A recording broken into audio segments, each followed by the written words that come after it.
Lasing na si Kibuloy nito tapos sinabihan niya ako na umupo daw sa gitna ng kama. Sumunod lang ako sa instruction. Umupo ako na naka-cross legs. Nung itutuloy ko na dapat ang pagmamasahe, tumayo siya at umupo sa harap ko. Sinimulan niyang tanggalin ang butones ng t-shirt ko hanggang sa tuluyan niya tinanggal ang buong t-shirt ko. Sabi niya, tumalikod daw ako. Sumunod lang ako doon at tinanggal niya ang aking bra. Pagkatapos hinawakan niyang balikat ko at hinila pahiga sa kama. Kinikis-kis niya ang ari niya sa ari ko.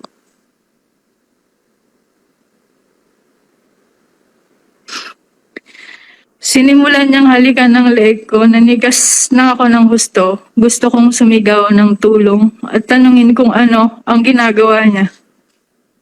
Pero naalala ko na bawal akong mag-question. Paumanhin po, Madam Chair.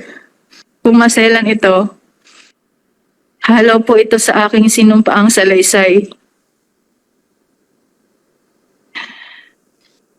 Nung tinigasan na siya, sinimulan niyang tanggalin ang pajama at pants at underwear ko.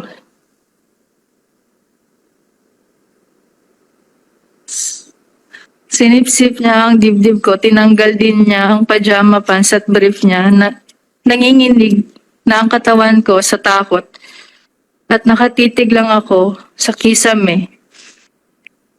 Pinipigilan ko na lang ang mga luha ko dahil sobra akong nagulat at walang magawa.